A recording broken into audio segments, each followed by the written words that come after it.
A graça e a paz do Senhor a todos os irmãos que se encontram em sua casa, que se encontram aqui também na nossa igreja. Que Deus possa continuar abençoando cada família, cada irmão, cada família representada dessa nossa amada igreja. Estamos aqui, somos gratos a Deus por mais uma semana que Ele nos concede de estarmos aqui, distante fisicamente, mas unido espiritualmente e também por meio dessa ferramenta que Deus, graças a Deus, nos dá, que é a internet. Que Deus possa continuar nos abençoando, que Deus possa continuar abençoando o culto, a exposição da palavra do Senhor nessa noite.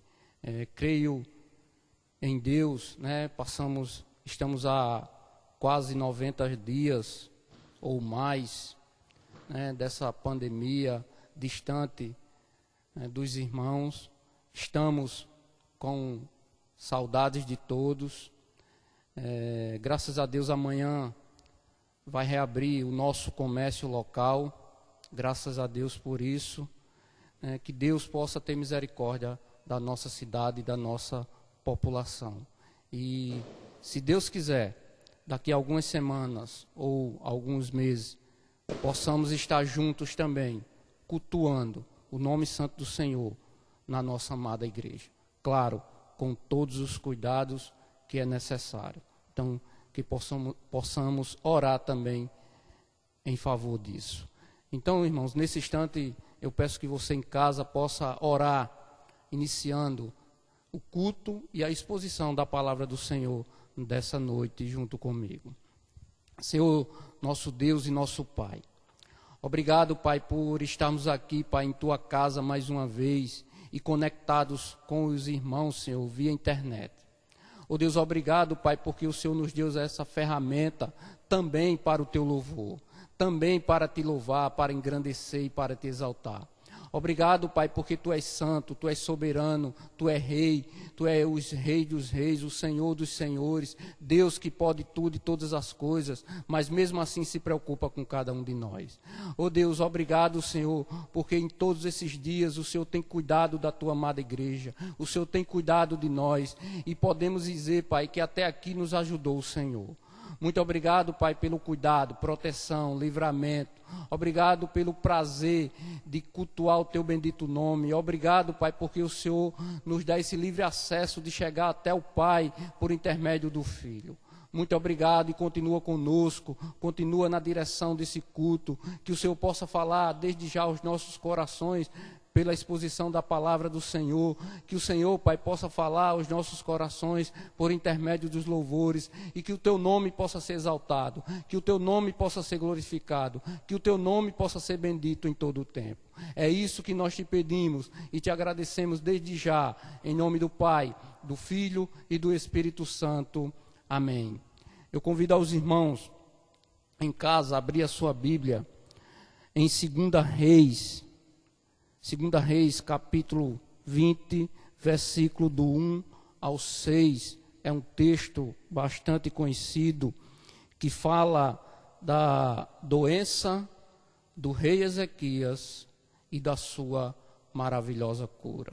E como eu costumo sempre dizer, quem tem esse nome tem alguma coisa de rei. No meu caso, é apenas o nome mesmo.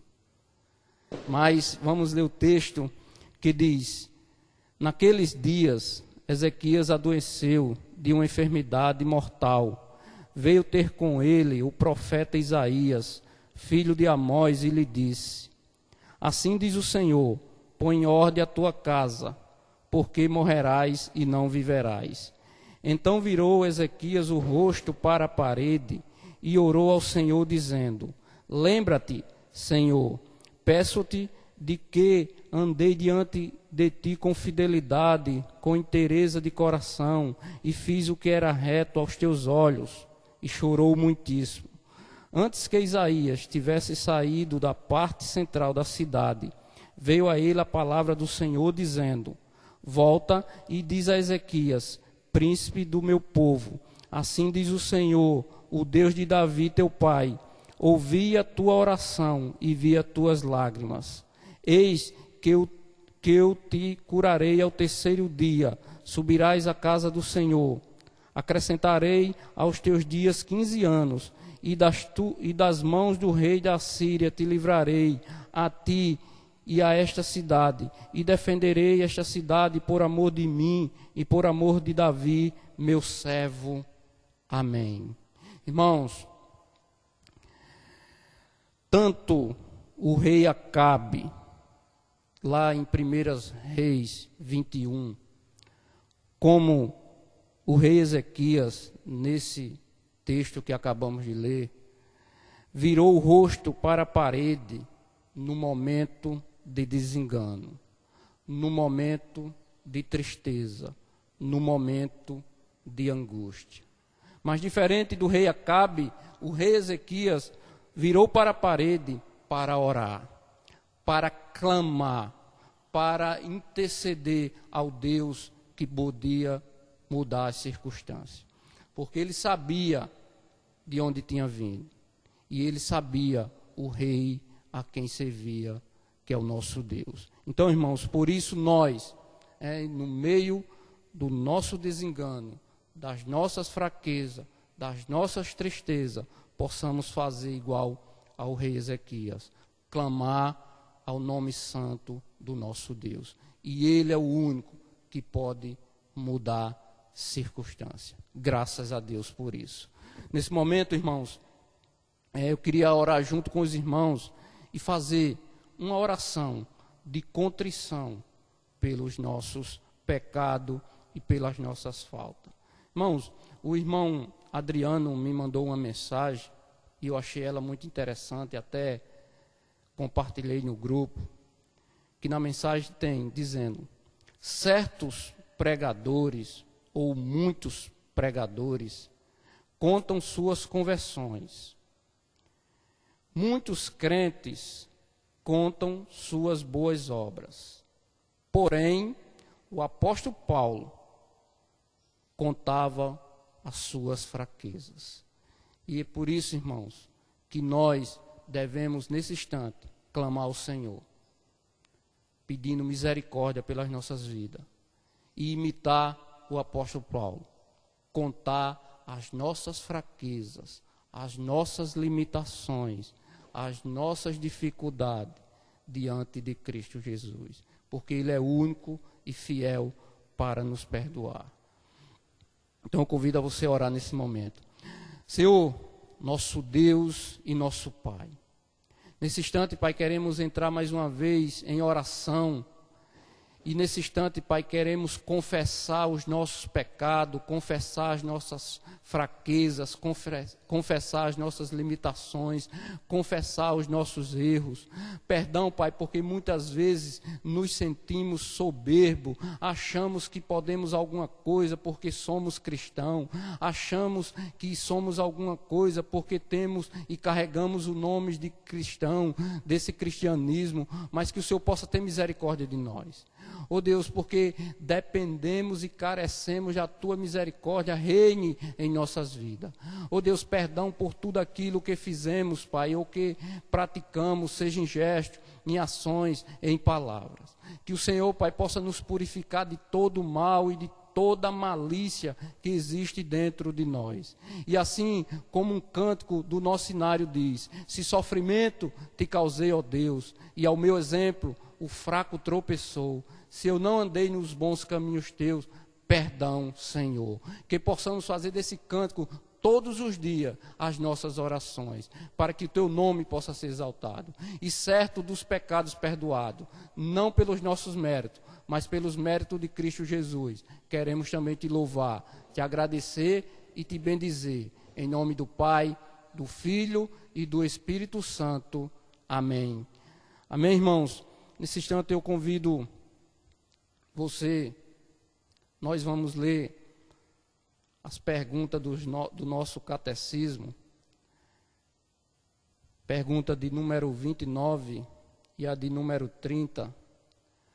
Número 29 diz, pergunta: o nome Jesus significa Salvador, porque o Filho de Deus tem este nome? Resposta: porque Ele nos salva de todos os nossos pecados e porque em ninguém mais devemos buscar ou podemos encontrar salvação. Pergunta de número 30. Será que aqueles que buscam o bem e a salvação nos assim chamados santos, ou em si mesmo, ou em qualquer lugar, realmente creem no único Salvador? Resposta: não, não creem, pois na prática negam o único Salvador Jesus, ainda que falem tanto dele, pois das duas uma, ou Jesus não é o perfeito Salvador, ou aqueles que o aceitam como Salvador com verdadeira fé encontram nele tudo o que é necessário para a salvação. Que Deus possa continuar nos abençoando, que Deus possa continuar usando da sua graça e misericórdia para com as nossas vidas. Nesse instante, eu passo a oportunidade ao Ministério de Louvor, e logo após o louvor, desde já eu já convido o pastor Marcelo para estar trazendo a exposição da palavra do Senhor. Amém.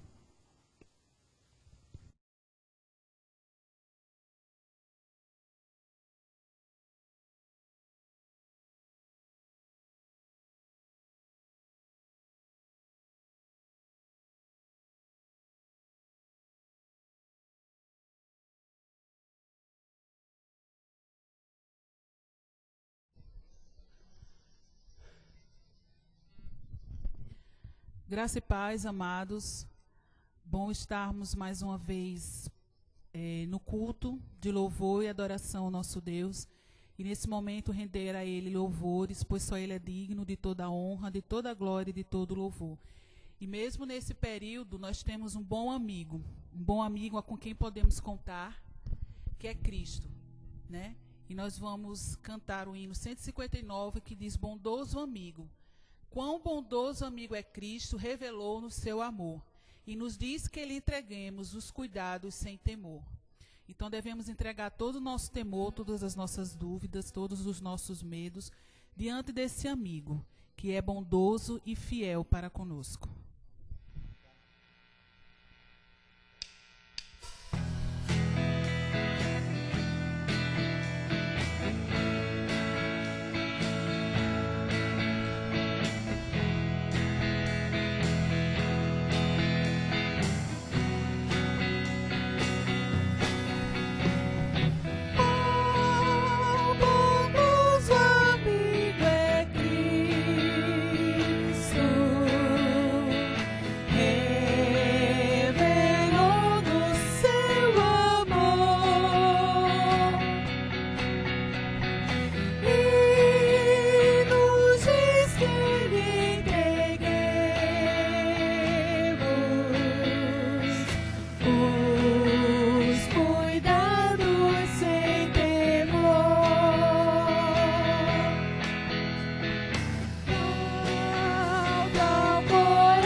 Deus.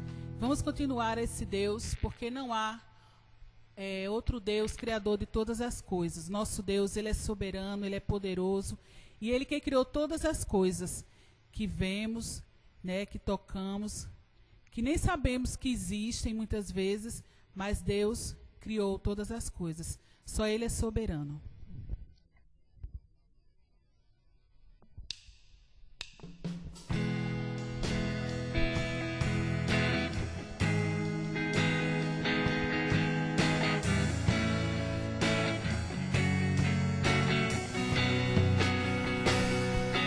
Nosso Deus é soberano, Ele reina antes da fundação do mundo. Nosso Deus é soberano, Ele reina antes da fundação do mundo. A terra sem forma e vazia, e o Espírito do nosso Deus se movia sobre a face das águas. Foi Ele quem criou os céus dos céus, fez separação das águas da terra seca. Foi Ele quem criou os luminares, criou a natureza, formou o homem. Glória a Deus por suas maravilhas, pela sua grandeza. Glória a Deus, glória a Deus por suas maravilhas, pela sua grandeza. Glória a Deus, glória a Deus.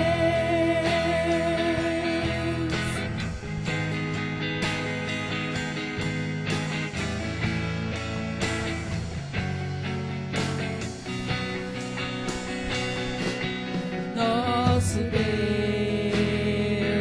é soberano, Ele reina antes da fundação do mundo. Nosso Deus é soberano,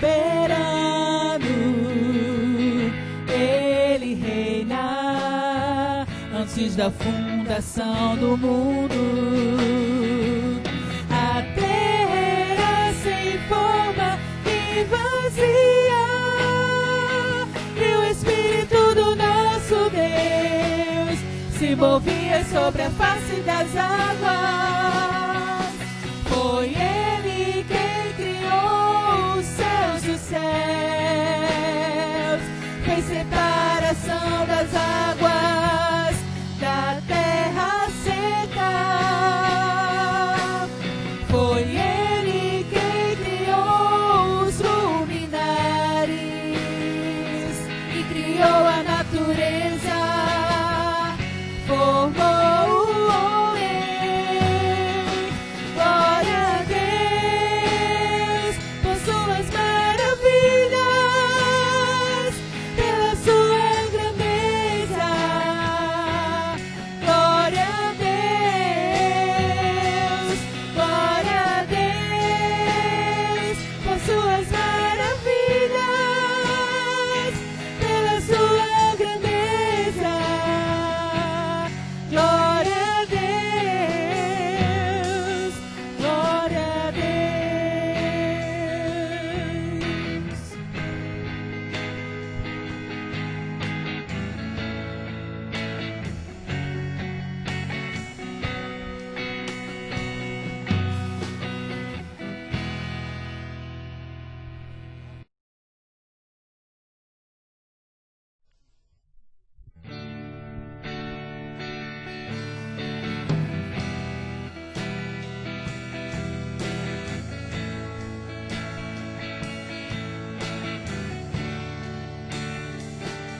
como nosso Deus.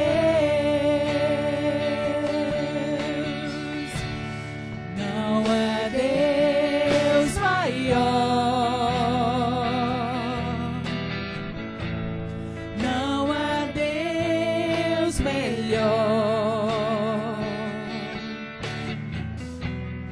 não há Deus tão grande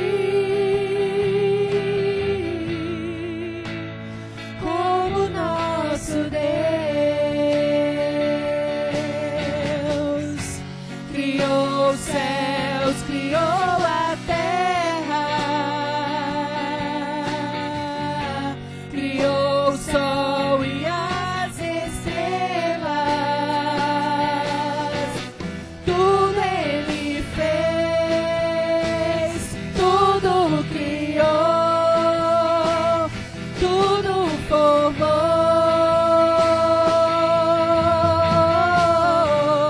Para o seu louvor, para o seu louvor,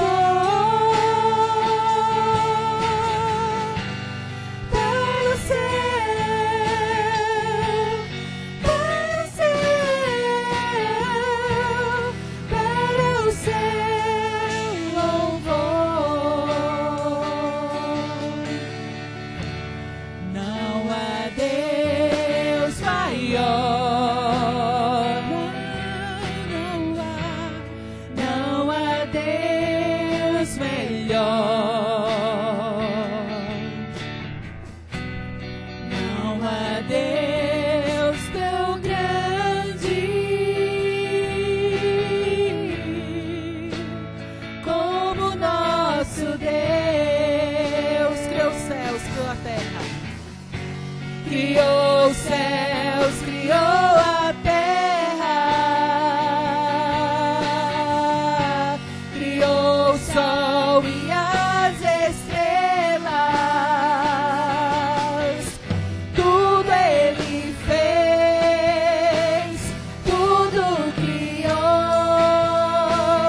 tudo formou. Para o seu louvor,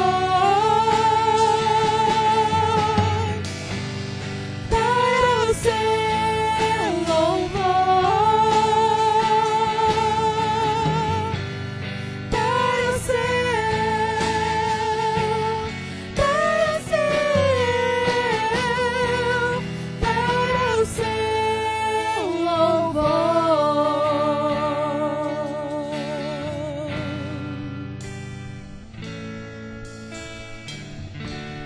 Amém.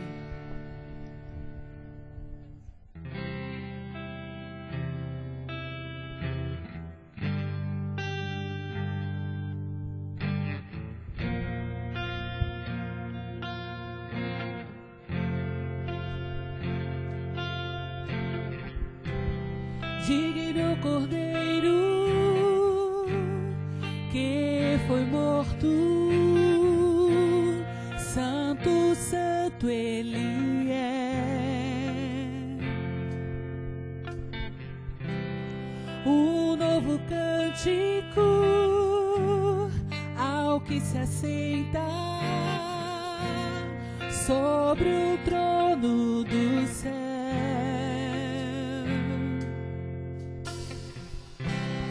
Digno Cordeiro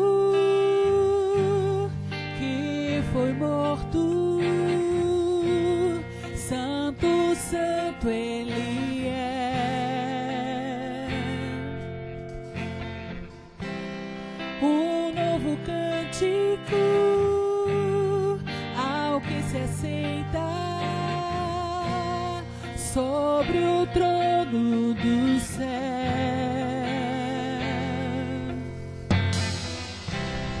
Santo, santo, santo, Deus Todo-Poderoso, que era e é e há de vir. Com a criação eu canto louvores ao Rei.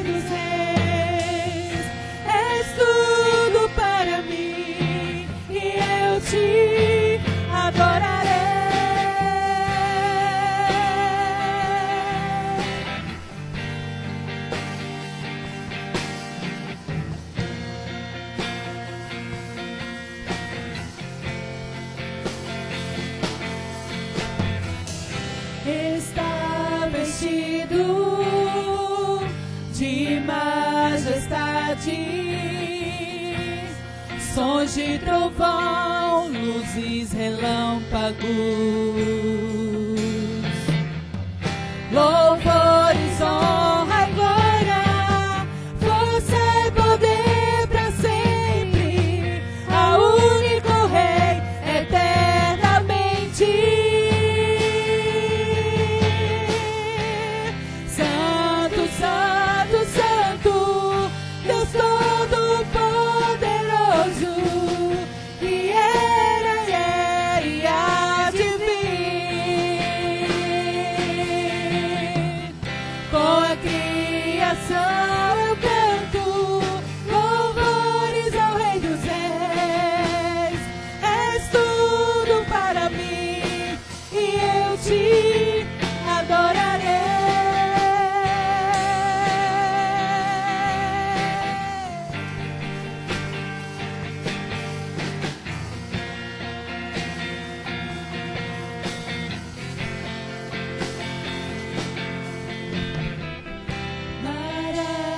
Maravilhado, extasiado, eu fico ao ouvir teu nome. Maravilhado, extasiado,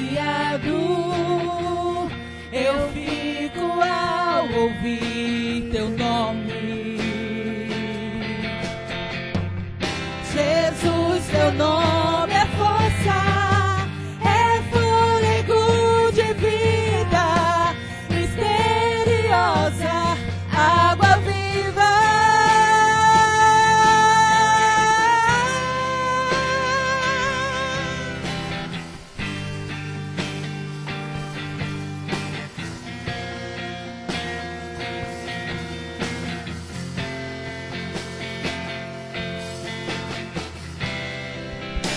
Santo, Santo, Santo, Deus Todo-Poderoso,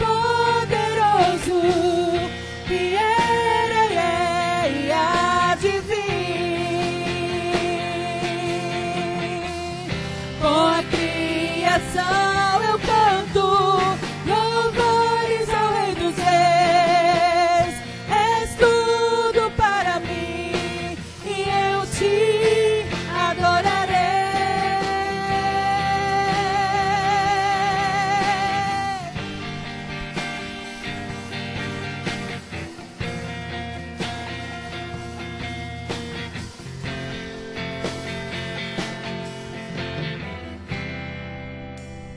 Amém. Glória seja dada ao nosso Deus.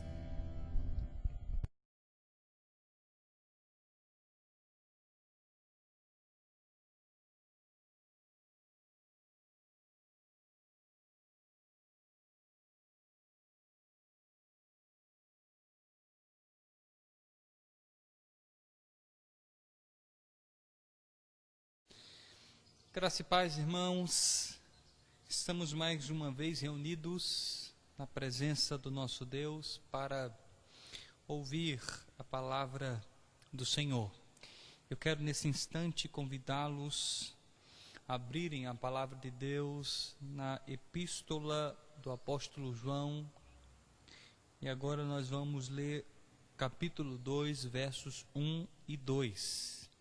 Enquanto você abre sua Bíblia, como você lida com os seus fracassos e pecados?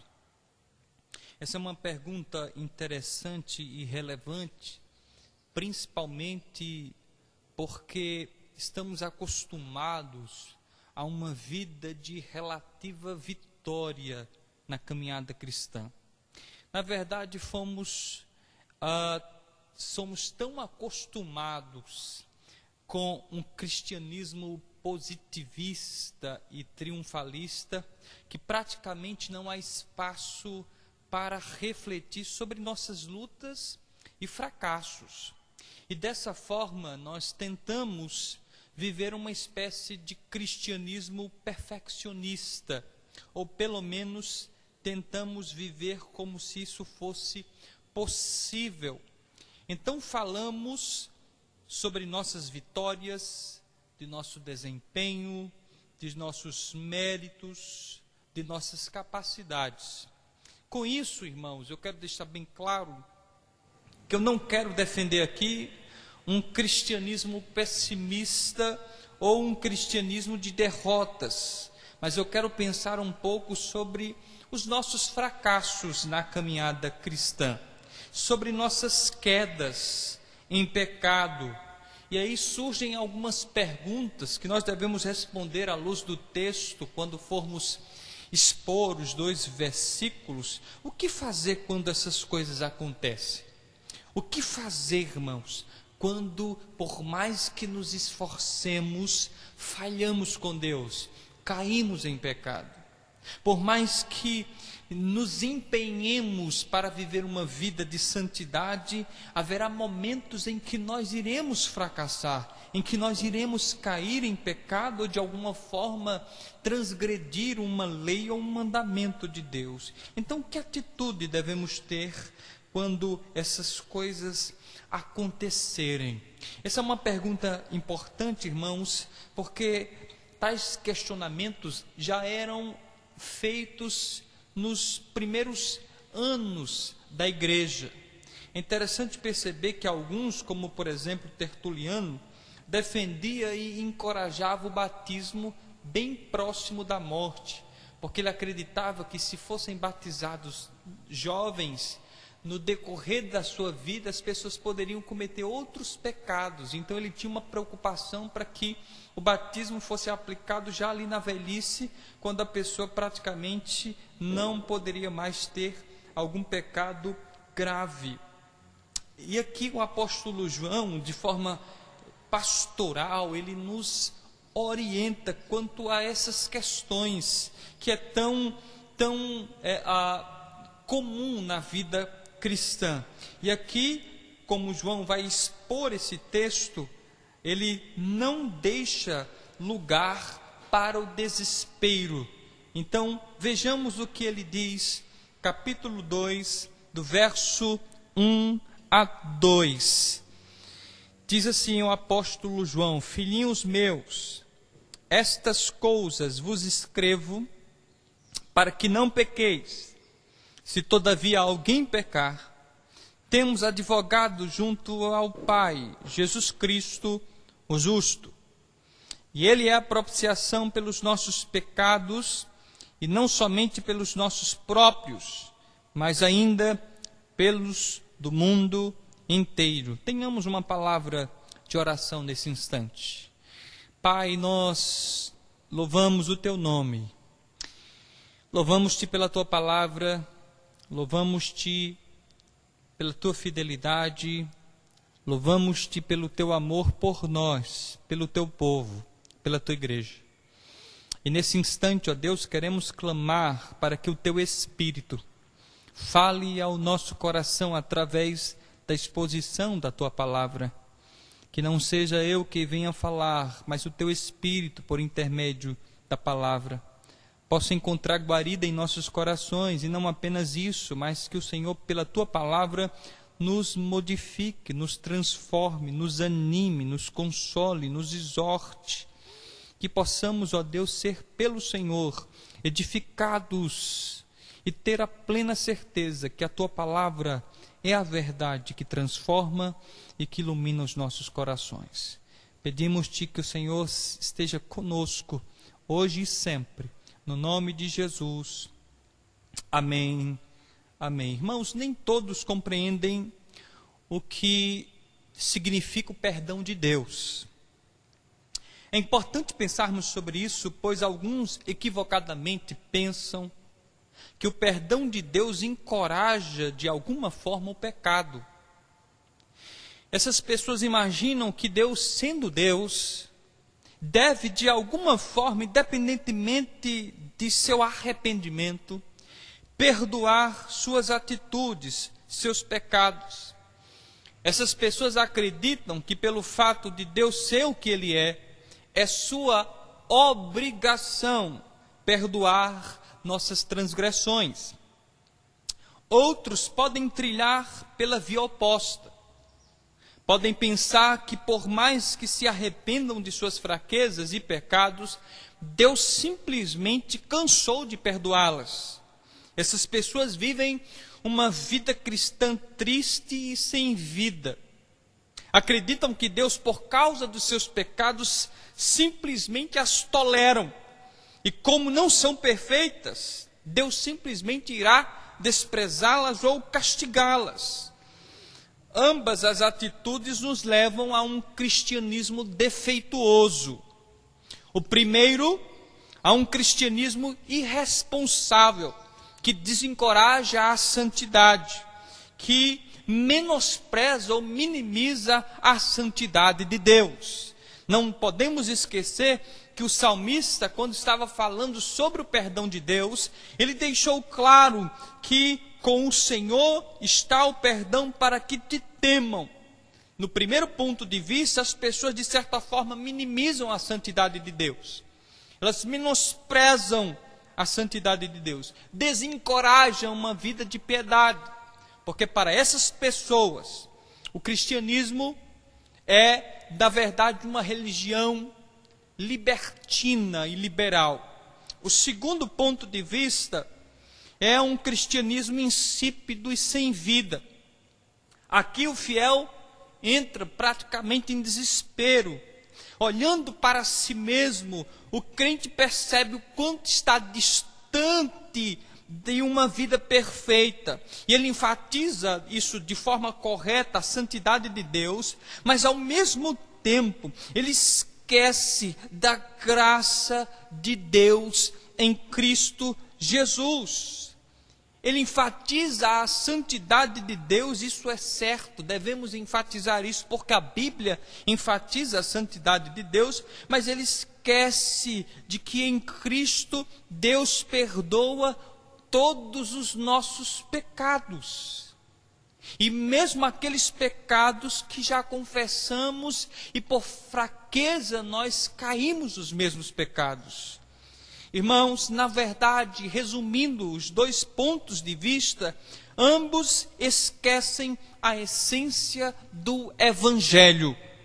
Um Deus santo que em Cristo perdoa os nossos pecados. Ambos esquecem de que o que Cristo fez na cruz é de fato suficiente para a nossa vida, para a nossa caminhada neste mundo caído. Então eu quero trazer aqui principalmente dois princípios importantes que João estabelece nesse texto. O primeiro é que João dá a razão do Evangelho, e a razão do Evangelho é a santidade de vida, ou o propósito do Evangelho é a santidade de vida. No verso de número 1 do capítulo 2, João diz: filhinhos meus, estas coisas vos escrevo para que não pequeis. O que João escreve de forma alguma encoraja o pecado. Mas é possível, como já mencionei na introdução, que algumas pessoas possam compreender as palavras de João de forma errada.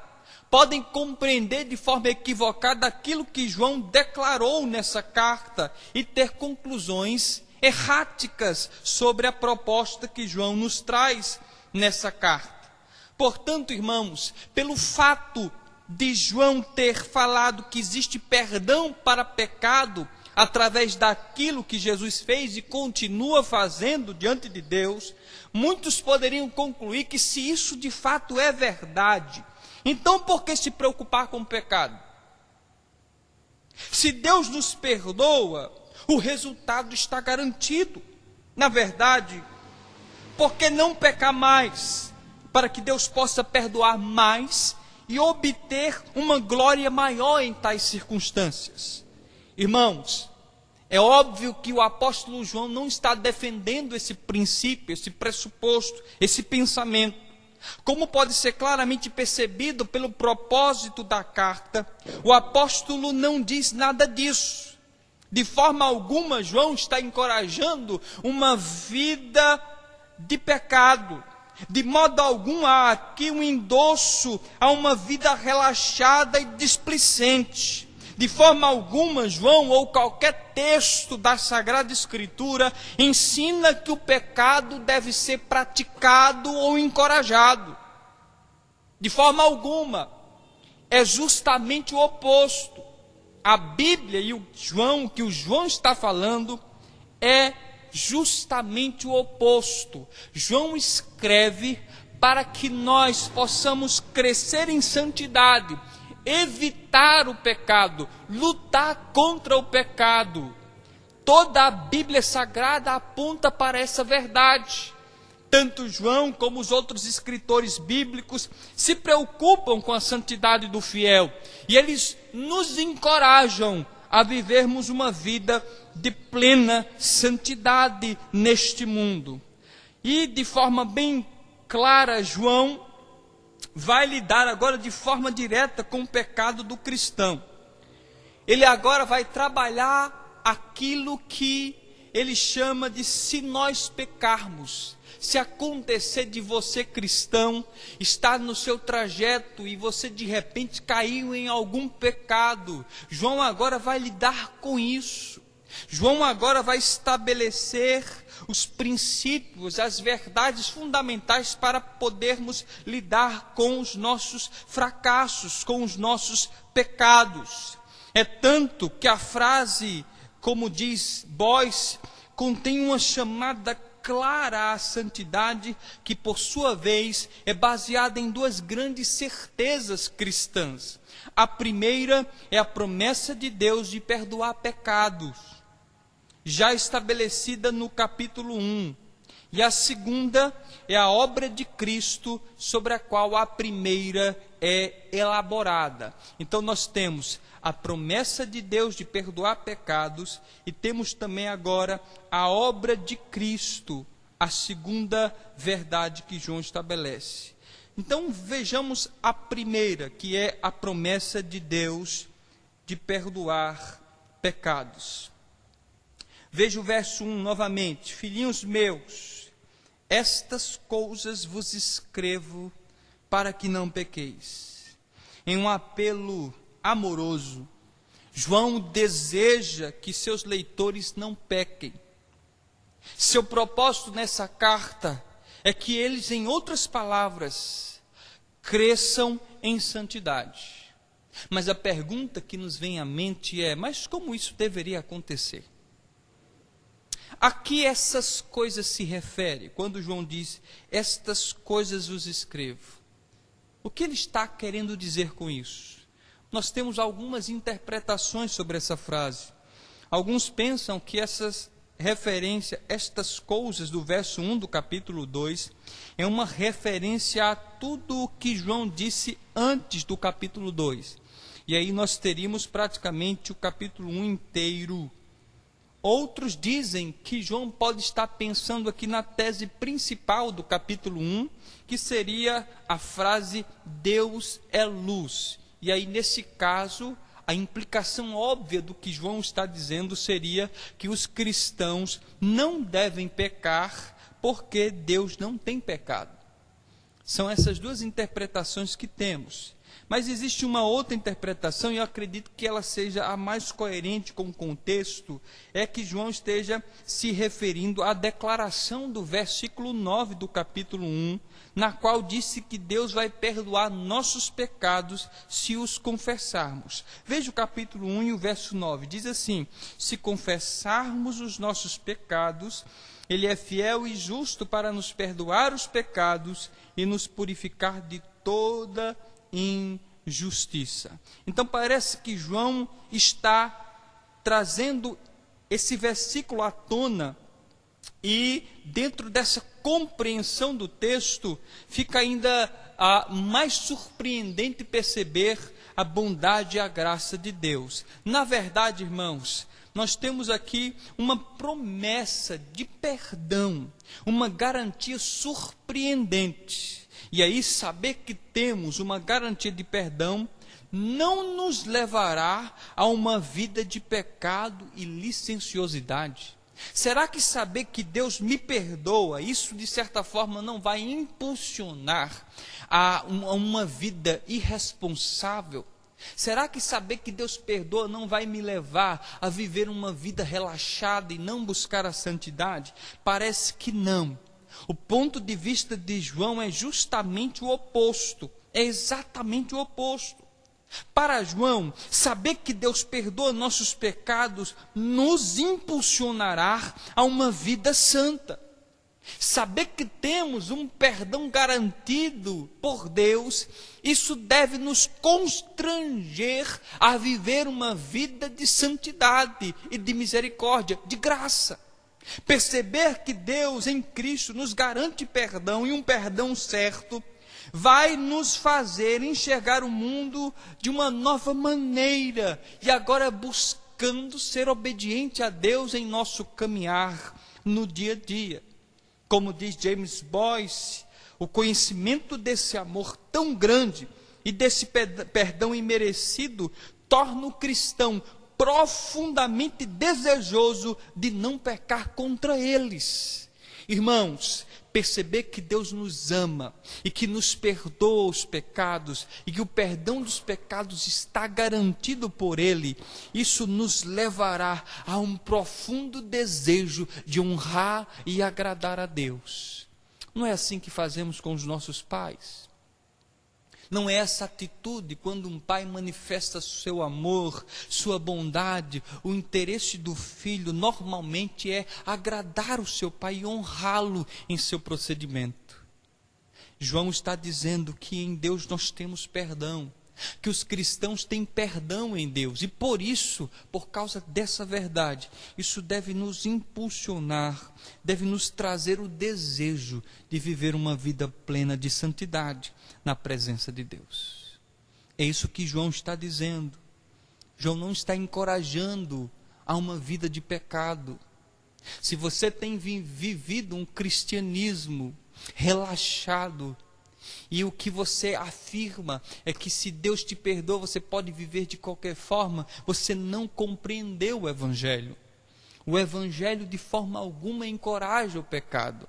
A graça de forma alguma encoraja o nosso pecado. Pelo contrário, como disse Paulo em Coríntios, o amor de Deus nos constrange a viver uma vida de santidade, uma vida que o honre. É por isso que João deixa claro essa promessa. Você tem essa promessa de Deus. Se você é um crente em Jesus Cristo, saiba que Deus tem perdão para os seus pecados. Se você crê em Jesus Cristo como Salvador da sua alma, você tem pleno perdão em Jesus Cristo. Você tem pleno perdão em Deus. E isso deve nos encorajar diante dos fracassos que cometemos na nossa caminhada cristã. Quem de nós pode dizer que nunca mais pecou após se converter? Todos nós pecamos, todos nós falhamos, todos nós em algum momento escorregamos, vacilamos, mas há uma promessa de perdão. Isso deve me impulsionar no fundo da minha alma para temer a Deus e honrá-lo em minha vida. Essa é a primeira parte dessa mensagem, a promessa de Deus, promessa de perdão. A segunda é a base, que é a obra de Cristo. Nos versos 1 e 2, João vai falar sobre a base, que é a obra de Jesus Cristo. E ele diz: se todavia, parte B, alguém pecar, temos advogado junto ao Pai, Jesus Cristo, o justo. E Ele é a propiciação pelos nossos pecados, e não somente pelos nossos próprios, mas ainda pelos do mundo inteiro. Jesus é nosso advogado. A obra de Cristo, irmãos, ela tem base naquilo que foi feito na cruz do Calvário. É nessa base que o cristão pode e deve se aproximar de Deus em busca de pleno perdão e total purificação dos seus pecados. E para isso João usa 3 termos para descrever. O primeiro é advogado, como ele diz aqui no verso de número 1. Temos advogado junto ao Pai. Esse é o primeiro termo que João usa. Em outras palavras, advogado seria alguém que fala em nossa defesa, alguém que fala em nosso lugar. E esse é um termo legal em grego e também em português. Mas em grego, ao contrário do português, a palavra ela tem um sentido passivo e não ativo. Na verdade, esse termo descreve alguém que é chamado para ajudar outro, em particular num tribunal. E aqui fica bem fácil perceber por que João utiliza esse termo para se referir a Jesus Cristo. João simplesmente quer dizer que Jesus é aquele que chamamos para nos ajudar perante o tribunal de Deus. E nesse sentido, nenhuma outra pessoa pode nos ajudar. Não existe outro mediador. Não há outro que nos represente diante de Deus com tal perfeição. Não existe outro intercessor, não há outro mediador entre Deus e os homens, apenas Jesus Cristo. E o interessante é que, embora essa palavra advogado se limite aos escritos de João, o ministério de Cristo, a qual se refere essa palavra, ocorre em muitos outros lugares, como iremos ver agora. Jesus prometeu a Pedro que iria interceder por ele para que sua fé não desfalecesse após ter negado o seu Senhor. Isso está lá em Lucas capítulo 22, versículo 32.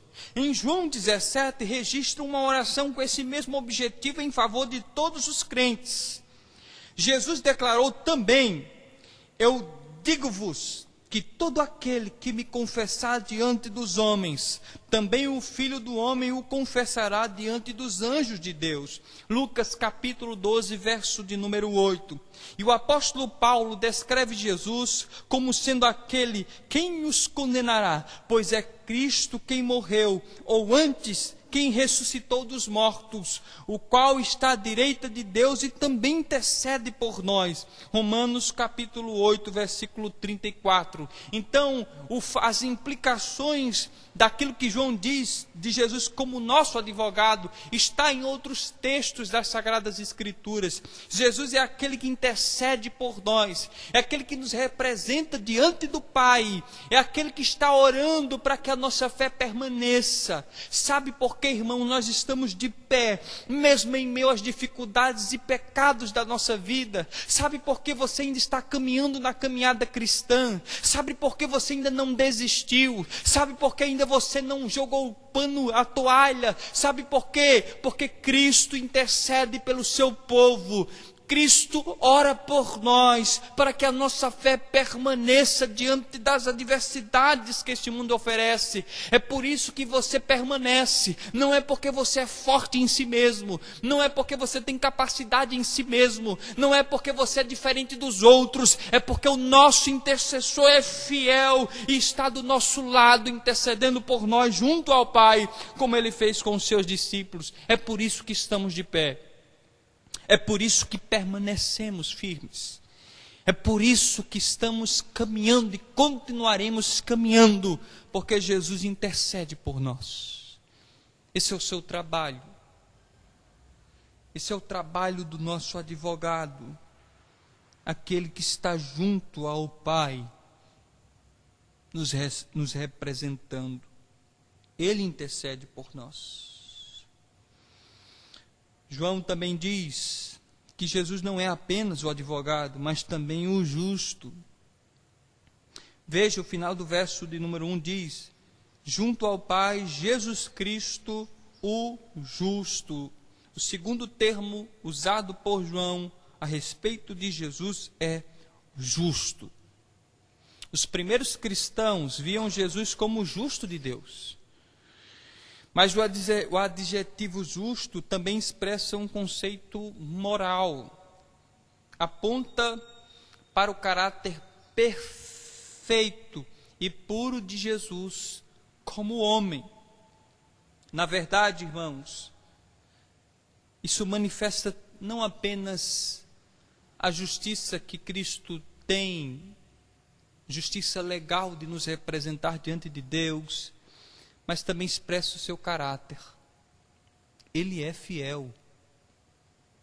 Ninguém está tão interessado no bem-estar da nossa alma como Jesus Cristo. Ninguém. Nem mesmo seu irmão está tão interessado no bem-estar da sua alma do que Jesus. Ele é fiel. Quando João usa esse termo, ele não está apenas se referindo ao aspecto da justiça representativa, mas ele está dizendo: Jesus é justo, é fiel, é digno de confiança. De fato, ele se interessa pelo nosso bem-estar espiritual. De fato, ele quer nos conduzir à presença de Deus e ele está fazendo isso. É este o conceito que também está por trás dessa palavra, o justo. Augusto Nicodemos diz que aqui o apóstolo João nos entreabre o véu e nos deixa vislumbrar o que ocorre no céu, quando o crente cai em pecado e humildemente busca a Deus em confissão. A cena é de um tribunal, onde o crente culpado é trazido diante da justiça divina que o acusa, mas ele não está só. Tem ao seu lado o mais eficaz de todos os advogados, Jesus Cristo, o justo. Essa é a verdade que João está estabelecendo aqui. Não há melhor companhia para estarmos na presença de Deus do que a companhia de Jesus Cristo. Muitos confiam em ídolos, muitos confiam em seus próprios méritos, muitos confiam que permanecerão na presença de Deus por causa das suas boas obras. Muitos acreditam que estarão na presença de Deus porque foram boas pessoas, porque procuraram fazer o bem aos outros, ao próximo. Mas nenhum de nós, irmãos, pode comparecer diante de Deus reivindicando uma justiça própria. Nenhum de nós não podemos nos aproximar de Deus confiando em nossas próprias boas obras. Nós não podemos acreditar que as nossas boas obras são suficientes a ponto de sermos aceitos por Deus diante do seu tribunal. Apenas Cristo é o justo e apenas por causa dele nós podemos permanecer de pé diante de Deus.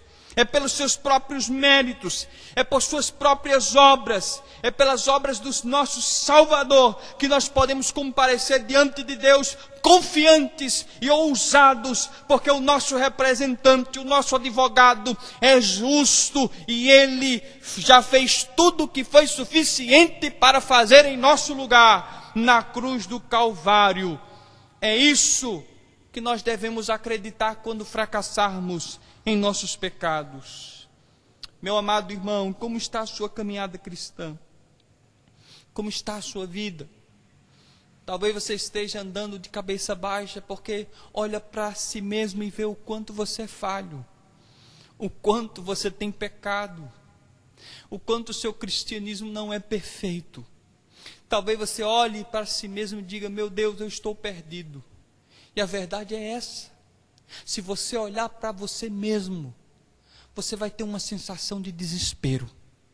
Se você olhar para suas próprias obras, você vai estar decepcionado. Se você olhar para seu procedimento e percebe o quanto está distante da lei de Deus, você vai ser um cristão apático, decepcionado, insípido, sem vida. Mas quando você tira os olhos de si mesmo e olha para o seu Salvador e o vê como aquele que é o advogado justo, perfeito, suficiente, você será animado para continuar caminhando, porque você tem que tirar os olhos de você mesmo e colocar os olhos em Cristo, o seu perfeito Salvador. Olhe para os seus defeitos, olhe para o seu coração e veja os pecados que você luta. Olhe para si mesmo e perceba o quanto você é falho. Olhe para si mesmo e perceba o quanto você muitas vezes quebra as leis de Deus. Mas olhe também para o alto e tenha um vislumbre daquele que está à direita de Deus e intercede pelo seu povo, Jesus Cristo, o justo de Deus. É por causa dele, irmãos, que nós estaremos na presença de Deus. É por causa dele, e o cristianismo é a única religião que prega isso. Todas as outras religiões pregam o seu esforço próprio, a sua capacidade própria. Faça isso para ser aceito por Deus. Se comporte assim para ser aceito por Deus. Viva uma vida reta para ser aceito por Deus. O cristianismo não. O cristianismo prega que nós só estaremos na presença de Deus porque Jesus Cristo morreu pelos nossos pecados, mas ainda hoje intercede pelo seu povo junto ao trono de Deus. Essa verdade que precisamos ter em mente, essa verdade que deve inundar o nosso coração, é confiar nele. É por isso que os puritanos diziam: meu Deus, que Salvador suficiente, que maravilha é Jesus Cristo. Cristo é totalmente amável, como dizia John Flavel, amável, porque Ele é perfeito, Ele é belo, Ele é pleno, Ele é suficiente, Ele é perfeito. E quando estamos nele, Deus nos recebe com graça e perdão. Mas não apenas isso. João também diz que Jesus, Ele é a propiciação pelos nossos pecados. Veja que por fim João chama Jesus de propiciação pelos nossos pecados. Essa frase, ela vem da linguagem cerimonial do Antigo Testamento, quando animais eram sacrificados e o sangue derramado como um pagamento pelo pecado. Isso pode ser visto em Levítico capítulo 16, versículos 14 e 15, no capítulo 17, no verso de número 11. Mas o interessante aqui é que João diz que Cristo é o sacrifício providenciado pelo próprio Deus, que satisfaz a justa ira de Deus pelos nossos pecados e desvia essa ira de sobre nós, apaziguando a Deus e nos reconciliando com Ele. É claro que esse termo propiciação, quando se relacionar a aplacar a ira de Deus, tem levado alguns pensadores e filósofos a acharem que o cristianismo é algo imoral. Eles se escandalizam pelo fato de Deus levar em consideração o sacrifício de seu filho para apaziguar a sua própria ira. Esses pensadores ficam escandalizados com isso. Mas de fato, à luz da Bíblia Sagrada, irmãos, Deus, Ele precisa ser aplacado. Ele está irado com o homem. O homem pecou. Deus fez o homem e o colocou num jardim pleno. Mas por causa do pecado do homem, de sua própria rebelião, Deus agora está irado com o homem. Deus agora está, de certa forma, derramando, ou pronto para derramar a sua ira sobre o pecado dos homens. E aqui João está dizendo que Cristo é esse sacrifício que apazigua a Deus e nos reconcilia com Ele mesmo. Mas o fato permanece de pé, irmãos. Deus precisa ser aplacado. John Stott escreveu o seguinte: Deus precisa sim ser propiciado. Sua ira permanece sobre todo pecado e de algum modo tem que ser afastada ou aplacada, se é que o pecador há de ser perdoado. Perceba que João deixa isso claro. Ele, Jesus Cristo, é a propiciação pelos nossos pecados. Isso é uma verdade que deve nos trazer consolo e conforto. Porque embora nós também estivéssemos numa vida alienada de Deus, foi por causa do sacrifício de Jesus Cristo que nós hoje podemos ter acesso a Deus. É por causa do sacrifício de Cristo que eu e você podemos agora andar de cabeça erguida e com paz com Deus. Porque por causa de Jesus e do seu sacrifício na cruz, nós fomos reconciliados com Deus. Agora não há mais inimizade. Agora não há mais ira sobre nós, porque a ira que devia cair sobre a nossa própria cabeça, caiu sobre a cabeça de Jesus Cristo, nosso representante na cruz do Calvário. No entanto, se você não está em Cristo, se você de alguma forma está achando que suas próprias obras irão te livrar da ira de Deus, você está redondamente enganado. Porque na Bíblia Sagrada, o único que pode aplacar a ira de um Deus irado e santo é Jesus Cristo. Como diz João, Ele e apenas Ele é a propiciação pelos nossos pecados. Ele e apenas Ele. Mas não apenas pelos nossos próprios pecados, diz João, mas ainda pelos do mundo inteiro. Ora, nós temos um texto que tem gerado alguma polêmica. Alguns aproveitam esse texto e pelo fato de João usar o mundo inteiro, essa expressão cosmos, alguns acham que aqui o cristianismo é uma religião universalista, onde todas as pessoas em todas as épocas irão ser salvas por causa de Jesus Cristo. Até mesmo o teólogo Karl Barth poderia falhar nesse pensamento, porque parece que ele prega uma espécie também de universalismo dentro de sua teologia. Outros acreditam que aqui João está falando que mundo inteiro significa os eleitos de Deus. Essa é uma interpretação também que muitas vezes tem trazido certa polêmica em relação a esse ponto de vista entre calvinistas e arminianos. Mas a verdade, irmãos, é que eu prefiro adotar uma outra postura diante desse texto. Eu percebo aqui que João ele não está se referindo ao mundo inteiro em contraste com os cristãos. Não. O que João está falando aqui é que Jesus Cristo é a propiciação pelos nossos pecados, isso é uma referência aos judeus, e João estende essa propiciação. Na verdade, João fala que essa propiciação ela não está limitada a uma etnia, a uma raça, mas pelo contrário, ele também é a propiciação pelos pecados de outras pessoas que estão nesse mundo. João está aqui fazendo uma referência aos judeus e aos gentios. A salvação que Cristo traz não se limita ao povo judeu. E aqui eu devo concordar com o comentário de Matthew Harrison, quando ele fala que na literatura joanina, frequentemente cosmos é usado para enfatizar o escopo da obra redentora de Deus. Em outras palavras, a ênfase cai na obra de Cristo, abarcando todas as pessoas sem distinção, não apenas o povo judeu.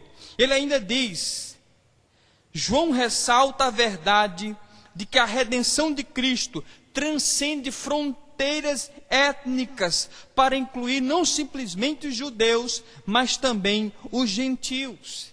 Ele fez esse artigo no livro do céu, ele veio buscá-la para a glória do Pai, a salvação de seu povo, a expiação nos sinóticos e na literatura joanina. Eu tenho a tendência de acreditar nessa verdade, nessa interpretação. João está fazendo o contraste entre os judeus e os gentios.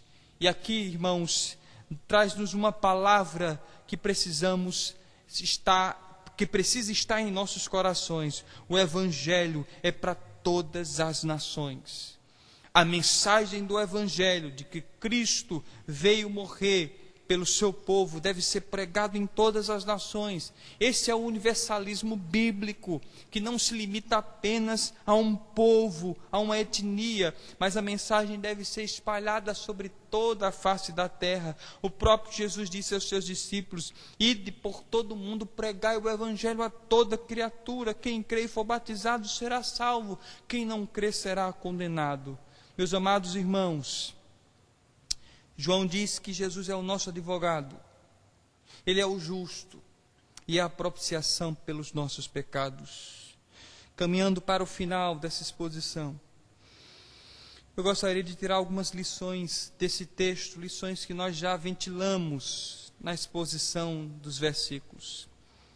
E a primeira lição que podemos tirar, irmãos, é que o cristianismo ele não encoraja uma vida de pecado. De forma alguma o evangelho da graça de Deus, de um Deus que perdoa os nossos pecados, irá nos encorajar a praticar o mal. Não. Tiago diz que Deus é luz. Ele não tenta ninguém, não pode ser tentado pelo mal. De modo algum Deus irá nos encorajar a praticar aquilo que Ele mesmo não se agrada. Então o cristianismo, ele não encoraja o pecado. Segundo, o cristianismo também não é uma religião perfeccionista. Achar que o cristianismo prega um perfeccionismo nessa terra, que nós iremos atingir a perfeição, que nós seremos pessoas impecáveis aqui neste mundo, é uma utopia. Não. É justamente pelo fato de que nós iremos cair em pecado que o cristianismo é realista. E aqui João nos traz, como já disse, a promessa de perdão de Deus quando viermos a falhar em pecado.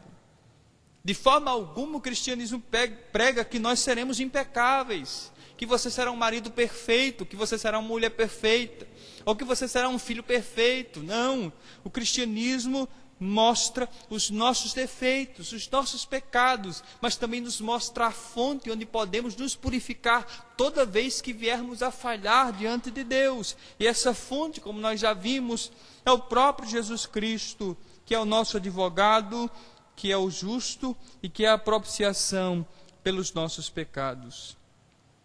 E por último, o cristianismo é uma religião que não está limitada a uma etnia. Não. A mensagem do Evangelho não se limita a uma nação apenas. Ela deve ser pregada em todas as nações.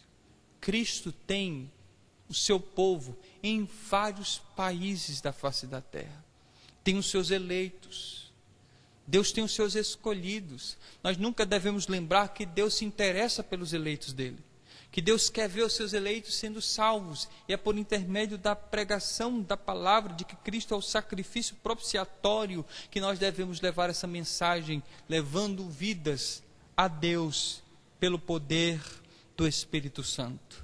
Meus irmãos, que Deus nos ajude, que Deus nos fortaleça, que Deus nos anime, e quando você vier a falhar, não se esqueça, Ele é o nosso advogado.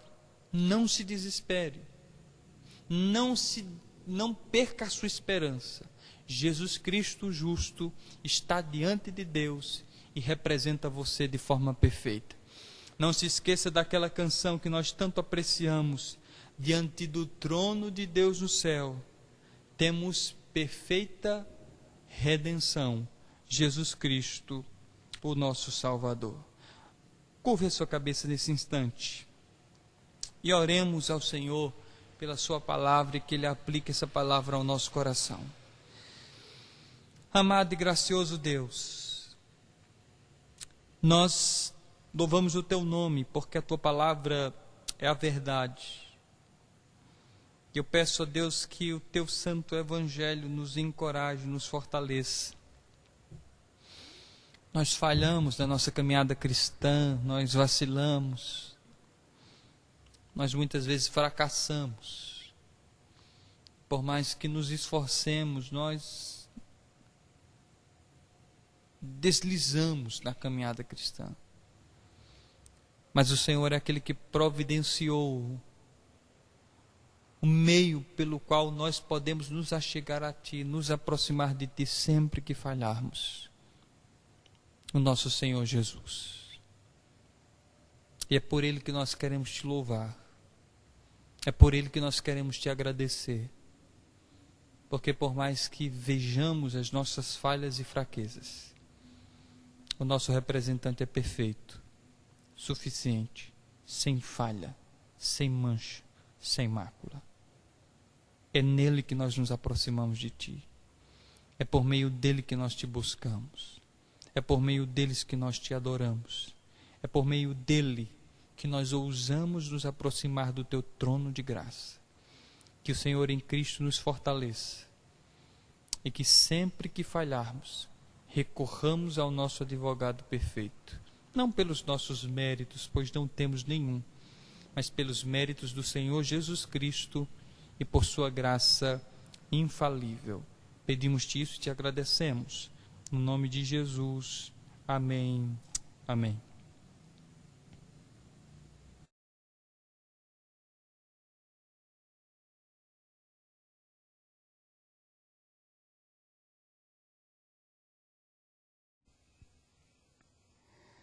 Graças a Deus, irmãos, por essa mensagem, que eu tenho certeza que foi abençoadora para a vida de cada um de nós. Queria dar alguns avisos, antes de passar para o pastor orar, encerrando o culto dessa noite. Os avisos são praticamente os mesmos. As devocionais da nossa igreja, no grupo da nossa igreja, terça, quarta e quinta. Também na quarta-feira, à tarde, às 15 horas, oração da SAF e encontro da UMP no sábado, também via internet. Qualquer dúvida, vocês liguem para a liderança da UMP, que aí ele vai explicar melhor. Também esqueci de informar aqui, mas na quinta também tem o culto, a devocional da UMP, na quinta-feira também. Então, que Deus possa continuar abençoando cada irmão, possa continuar abençoando cada família aqui da nossa igreja, cada família aqui representada nessa igreja. Nesse momento eu convido mais uma vez ao pastor, que ele vai estar orando pelos aniversariantes e impetrando a bênção para as nossas vidas. Amém.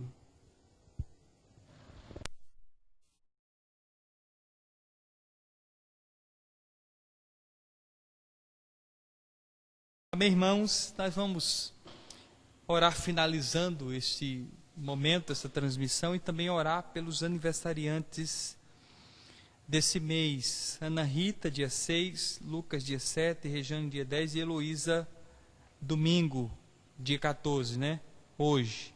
Então nós vamos estar orando por esses irmãos e pedindo a bênção de Deus sobre eles e também petrando a bênção dos apóstolos. Pai, mais uma vez nós te rendemos graças pela tua bondade, pelo teu amor e pelo teu cuidado. Louvamos-te porque o Senhor é o nosso representante diante de Deus.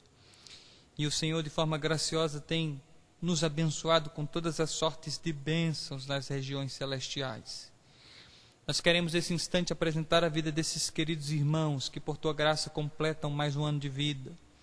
Apresentar a vida da irmã Ana Rita, do Lucas, da Rejane, da Heloísa. Pedir, ó Deus, que o Senhor esteja abençoando os teus filhos com graça, fortalecendo-os, animando-os, renovando as suas forças para que eles permaneçam de pé diante do Senhor. Tome em tuas mãos e supra todas as suas necessidades, pois o Senhor conhece cada uma delas. Pedimos por eles e por suas famílias, em nome de Jesus. E também te agradecemos, ó Deus, por mais uma vez o Senhor nos permitir estarmos aqui, transmitindo esse momento, essa mensagem para os teus filhos. E já te louvamos, porque o Senhor há de nos abençoar e mudar toda essa circunstância.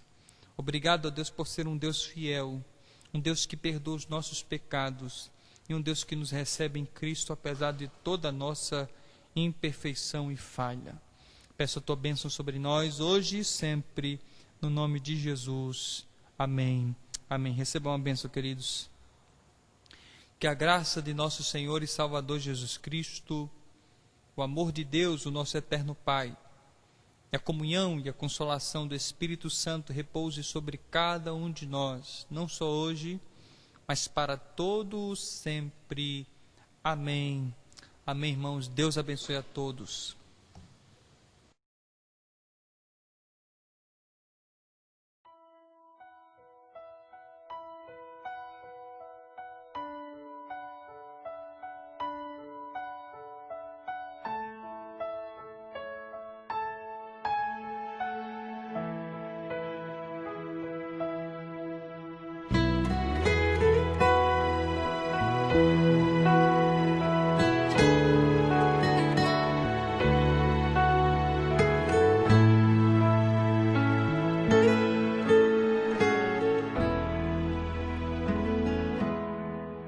Diante do trono de Deus nos céus, tenho perfeita intercessão do sumo sacerdote amor, que advoga em meu favor. Meu nome em suas mãos está, e escrito em seu coração, e enquanto no céu ele estiver, seguro ali eu estarei, seguro ali eu estarei.